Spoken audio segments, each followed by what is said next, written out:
आइए आज एक ऐसी खौफनाक दास्तान में उतरते हैं जो बिल्कुल किसी जलती हुई कैंपफायर के चारों ओर बैठकर सुनने वाली कहानी जैसी है।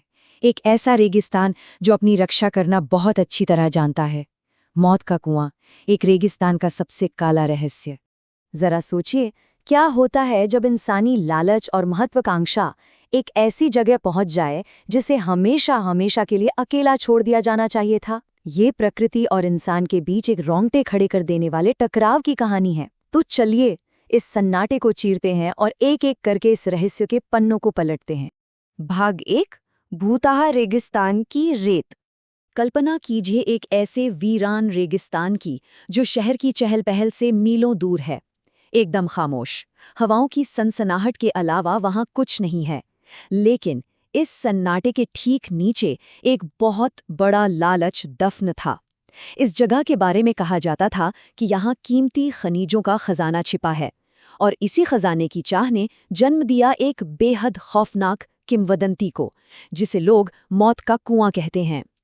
यहाँ के स्थानीय लोगों की माने तो जो कोई भी दौलत की तलाश में इस रेगिस्तान की गहराई में भटका, वो कभी वापस लौटकर नहीं आया।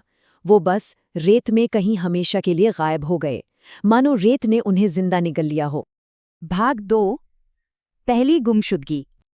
अब देखते हैं कि जब आधुनिक दुनिया ने इस रहस्यमयी जगह पर अपना कदम रखा तो क्या हुआ। एक बहुत बड़ी कंपनी इस इलाके में एक विशाल सोलर प्लांट लगाना चाहती थी।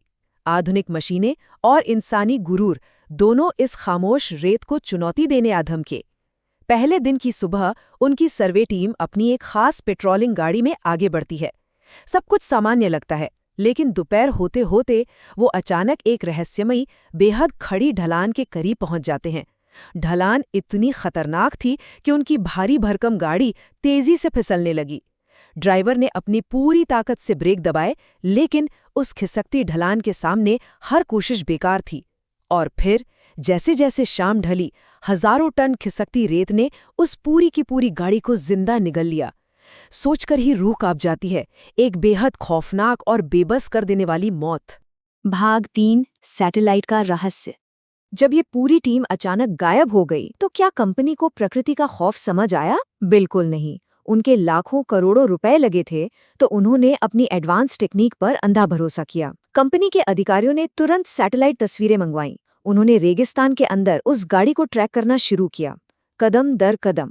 लेकिन फिर जो हुआ उसने सबके होश उड़ा दिए। ट्रैक करते करते अचानक वो गाड़ी हर एक सैटेलाइट फीड से पूरी तरह गायब हो गई।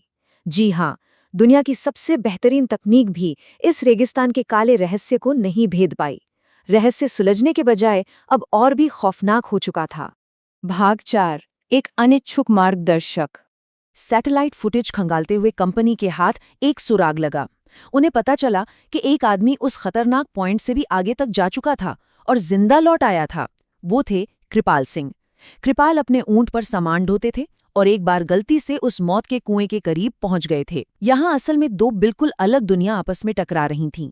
एक तरफ कृपाल सिंह थे, जो अपने ऊंट की सहज बुद्धि और प्रकृति के प्रति एक पुराने गहरे सम्मान पर निर्भर थे। पिछली बार जब वो भटके थे तो उनके ऊंट ने आगे बढ़ने से साफ इनकार कर दिया था और कृपाल तुरंत समझ गए और उल्टे पांव लौट आए। दूसरी तरफ थी वो कंपनी जिसे अपनी स्पेशल गाड़ियों, सैटेलाइट्स और सबसे बढ़कर अपने अहंकार पर पूरा भरोसा था।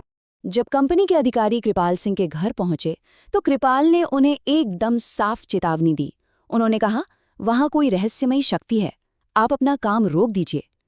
ये एक बहुत ही स्पष्ट, सीधे तौर पर दी गई चेतावनी थी। इसे नजरअंदाज करना बहुत बड़ी बेवकूफ़ी थी।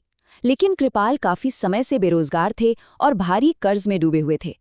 कंपनी ने इसका फायदा उठाया और उन्हें एक बहुत मोटी रकम का लालच दिया। आखिरकार मजबूरी में आकर कृपाल उनकी दूसरी रिसर्च टीम का गाइड बनने के लिए तैयार हो गए। भाग 5, अंतिम पतन।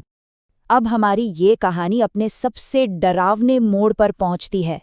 नई रिसर्च टीम अपनी मशीन और गाड़ी के साथ फिर से उसी मौत की दिशा में आगे बढ़ने लगती है। कृपाल सिंह अपने ऊंट पर सवार होकर उनके आगे आगे चल रहे थे। उन्हें पूरा यकीन था कि जैसे ही कोई खतरा होगा उनका ऊंट उन्हें आगाह कर देगा। लेकिन जैसे जैसे वो और गहराई में गए, इस बार ऊंट बिल्कुल शांत क्यों रहा? क्या इस बार खतरा इतना गहरा और रहस्यमयी था कि एक जानवर की वृत्ति भी उसे नहीं भांप पाई? या फिर क्या मौत का कुआं उनके पूरी तरह फंसने का इंतजार कर रहा था? सन्नाटा गहराता जा रहा था। और फिर वो भयानक घटना शुरू हुई जो सच में किसी के भी रोंगटे खड़े कर दे। कृपाल के ठीक पीछे चल रही रिसर्च टीम की गाड़ी अचानक बिना किसी वजह के अपने आप तेज होने लगी। किसी को समझ ही नहीं आया कि ये हो क्या रहा है। पलक झपकते ही वो गाड़ी फिसलते हुए कृपाल के ऊंट के बगल से तेजी से आगे निकल गई और फिर मौत के कुएं की खिसकती हुई रेत ने एक खूंखार जानवर की तरह आक्रामकता से उस पूरी मशीन और उसमें बैठे लोगों को निगलना शुरू कर दिया। कृपाल जोर जोर से चिल्लाए, वो पूरी तरह घबरा गए। लेकिन क्या आप जानते हैं इस पूरी घटना में सबसे ज्यादा खौफनाक बात क्या थी? कृपाल बिल्कुल सुरक्षित एक ठोस जमीन पर खड़े थे। रेत सिर्फ और सिर्फ उस मशीन को नीचे खींच रही थी, जबकि प्रकृति का सम्मान करने वाले उस स्थानीय गाइड को एक खरोच तक नहीं आई। एकदम सुरक्षित। भाग 6 रेगिस्तान का रक्षक।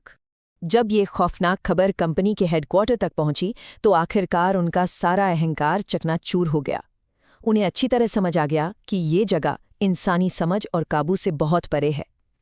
उन्होंने तुरंत अपना सारा काम रोक दिया और आधिकारिक तौर पर उस इलाके को एक डेथ जोन यानी मौत का इलाका घोषित कर दिया।